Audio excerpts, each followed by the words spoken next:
அமரனுக்கு முன்னாடி வரைக்கும் கார்த்திக் அவர்கள் கரெக்டாக தான் சார் இருந்தார். படங்கள் வந்து டைரக்டர் பாயிண்ட் ஆஃப் வியூவில் வந்தார், கரெக்டாக தான் நடிச்சிட்டு இருந்தார், எல்லாமே இருந்தார். அப்போ தான் அந்த சோலை குயில் படத்தில் தான் கல்யாணம் நடந்துச்சு, ஊட்டி ஷூட்டிங்கு. அந்த ஒரு பிரச்சனையே வேண்டாம், எல்லாருக்கும் தெரியும். அந்த ஹீரோயின் கல்யாணம் பண்ணும்போது கௌதம் கார்த்திக்குடைய அம்மா, அப்புறம் அது வேற ஒரு இஷ்யூஸில் வந்து கொஞ்சம் வேற மாதிரி மன வாழ்க்கையில் கொஞ்சம் மனுஷன் தடுமாற ஆரம்பித்தார்.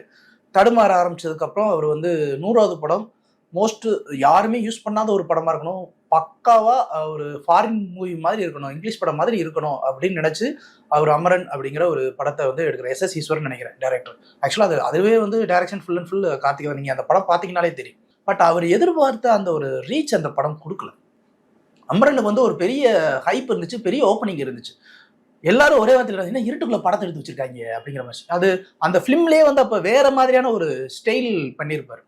இன்னைக்கு நம்ம அந்த படத்தை பார்க்கும்போது ஆஹா சூப்பர்ரா அப்படின்லாம் நம்ம பேசுறோம் இல்லையா, அன்னைக்கு அந்த படத்தை பத்தி பெருசா பேசல. அப்போ பேசல அப்படின்ன உடனே அவருக்கு வந்து ஒரு டிப்ரெஷன் இன்னும் கொஞ்சம் வர ஆரம்பிக்குது. கிட்டத்தட்ட கமல்ஹாசன் மாதிரி ஒரு பீக்ல வந்த மனிதர். இன்னும் சொல்ல போனா அவருடைய 100வது படம் ரொம்ப சீக்கிரமாவே நடிச்சிட்டாரு.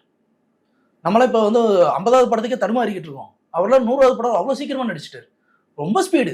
கிட்டத்தட்ட ரஜினி, கமல், அதுக்கப்புறம் வந்து கார்த்திக் அவர்கள் தான் வந்து ரொம்ப ஸ்பீட் நடிச்சு. விஜயகாந்த் சார் கூட ரொம்ப லேட்டாக தான் 100வது படம் பண்ணார். பட் எனக்கு தெரிஞ்சு கார்த்திக் அவர்கள் ரொம்ப சீக்கிரமா நடிச்சார்.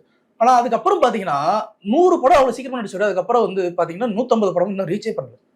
அவ்வளோ ஸ்லோ. ஏன்னா கெட்ட பேரு, சுற்றி இருக்கிறவங்க கெட்ட பேரு. நடிகைகள் எல்லாருமே அவர் மேலே ஒரு பெரிய கிரேஸ் இருக்கும். அதுலேயும் குஷ்பு மேடம்லாம் இன்னும் பயங்கர கிரேஸாக இருப்பாங்க. காரணம் என்னன்னா அவருக்கே உண்டான அந்த ஸ்டைல், அந்த சாமி. பட் அவரோட கேரக்டரை என்னைக்கு அவர் கெடுத்துக்கிட்டாரோ அதுக்கப்புறம் தான் அது எல்லாமே மாறிச்சு.